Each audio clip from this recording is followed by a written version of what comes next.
اعوذ باللہ من الشیطان الرجیم، بسم اللہ الرحمن الرحیم۔ الحمد للہ رب العالمین، والصلاة والسلام علی سید المرسلین و خاتم النبیین، اما بعد۔ صحیح بخاری باب کتاب المناقب، حدیث نمبر 3613، اردو ترجمہ۔ ہم سے علی بن عبداللہ نے بیان کیا، کہا ہم سے اظہر بن سعد نے بیان کیا، کہا ہم سے عبداللہ بن عون نے بیان کیا، انہیں موسیٰ بن انس نے خبر دی اور انہیں انس بن مالک رضی اللہ عنہ نے کہ نبی کریم صلی اللہ علیہ وسلم کو ایک دن ثابت بن قیس ملے تو ایک صحابی نے کہا، یا رسول اللہ، میں آپ کے لیے ان کی خبر لاتا ہوں۔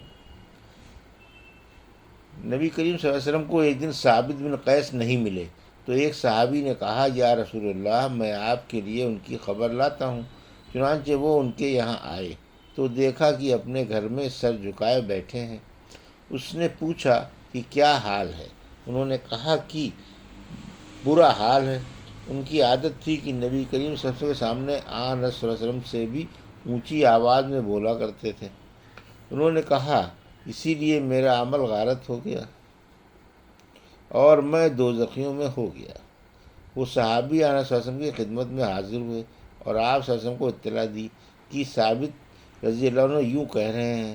موسیٰ بن انس نے بیان کیا، لیکن دوسری مرتبہ وہی صحابی ثابت رضی اللہ عنہ کے پاس ایک بڑی خوشخبری لے کر واپس ہوئے۔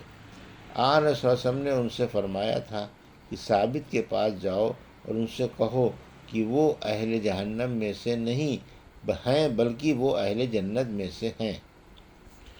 حدیث نمبر 3614، اردو ترجمہ۔ مجھ سے محمد بن بشار نے بیان کیا، کہا ہم سے غنزر نے بیان کیا، کہا ہم سے شعبہ نے، ان سے ابو اسحاق نے، انہوں نے برا بن عازب رضی اللہ عنہ سے سنا۔ انہوں نے بیان کیا کہ ایک صحابی اسید بن حضیر رضی اللہ عنہ نے نماز میں سورہ کہف کی تلاوت کی۔ اسی گھر میں گھوڑا بندھا ہوا تھا۔ گھوڑے نے اچھلنا کودنا شروع کر دیا۔ اسید نے ادھر خیال نہ کیا، اس کو خدا کے سپرد کیا۔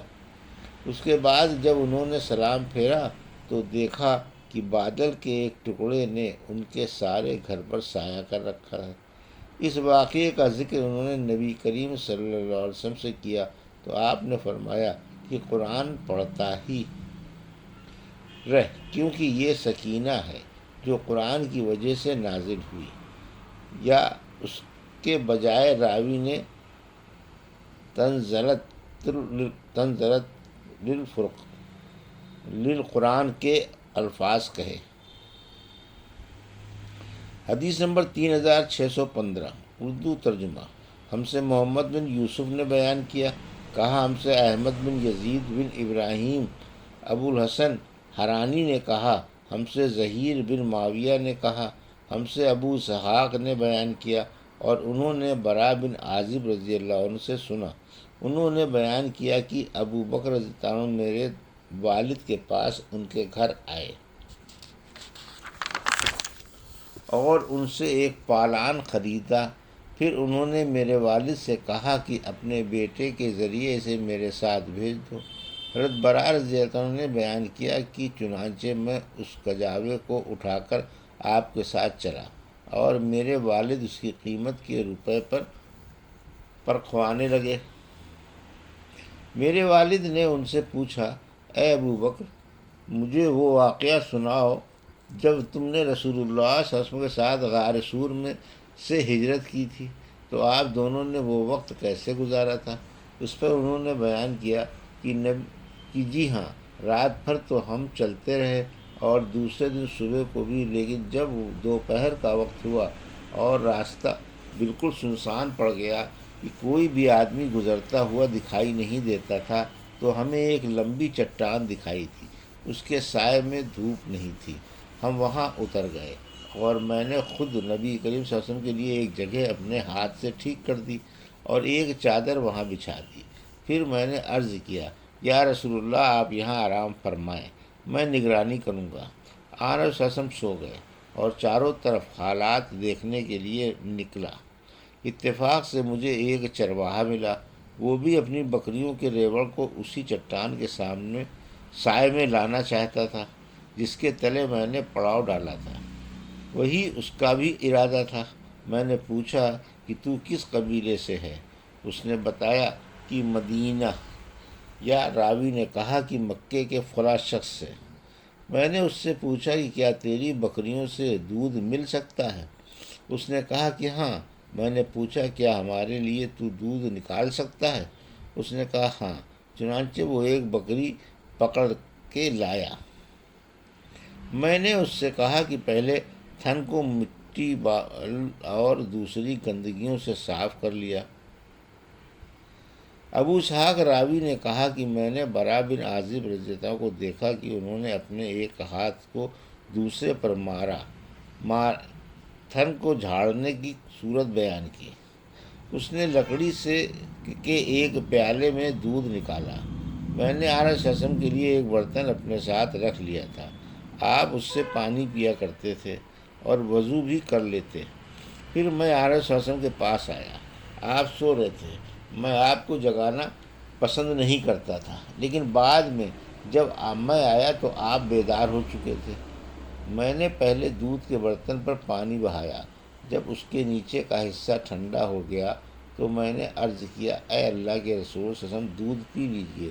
انہوں نے بیان کیا کہ پھر آپ صلی اللہ علیہ وسلم نے دودھ نوش فرمایا، جس سے مجھے خوشی حاصل ہوئی۔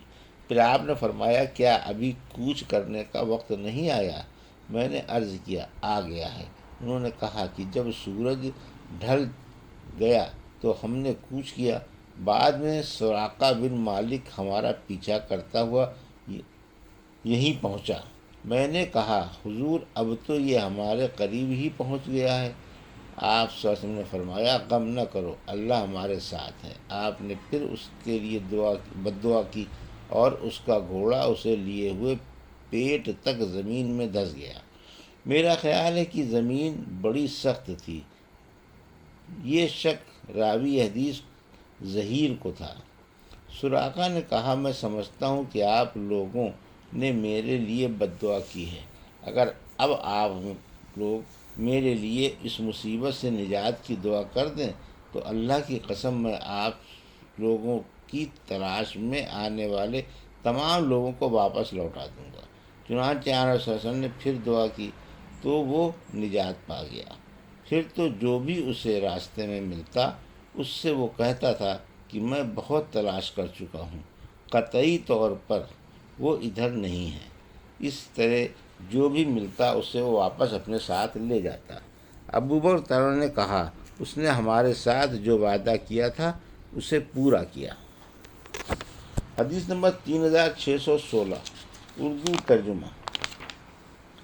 ہم سے معلا بن اسد نے بیان کیا، کہا ہم سے عبدالعزیز بن مختار نے بیان کیا، کہا ہم سے خالد نے بیان کیا، ان سے اکرمہ نے اور ان سے عبداللہ بن عباس رضی اللہ عنہ نے بیان کیا کہ نبی کریم صلی اللہ علیہ وسلم ایک اعرابی کی عیادت کے لیے تشریف لے گئے۔ آپ جب بھی کسی مریض کی عیادت کے لیے تشریف لے جاتے تو فرماتے کوئی حرج نہیں، انشاءاللہ یہ بخار گناہوں کو دھو دے گا۔ آپ نے اس اعرابی سے بھی یہی فرمایا کہ کوئی حرج نہیں، انشاءاللہ گناہوں کو دھو دے گا۔ اس نے اس پر کہا آپ کہتے ہیں گناہوں کو دھونے والا ہے؟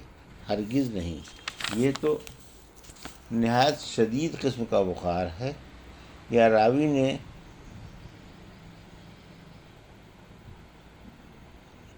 راوی نے تشور کہا، دونوں کا مفہوم ایک ہی ہے کہ بخار ایک بوڑھے کھوسٹ پر جوش مار رہا ہے جو قبر میں زیارت کرائے بغیر نہیں چھوڑے گا۔ آن رسول اللہ نے فرمایا کہ اچھا تو پھر یوں ہی ہوگا۔ یہ تھی صحیح بخاری باب کتاب المناقب کی حدیث نمبر 3613 سے 3616 کا اردو ترجمہ جو ابھی آپ نے سماعت فرمایا۔ اللہ سے دعا ہے کہ اللہ ہمیں ان حدیثوں کی صحیح سمجھ عطا فرما اور ان پر عمل کرنے کی توفیق عطا فرما، آمین یا رب العالمین۔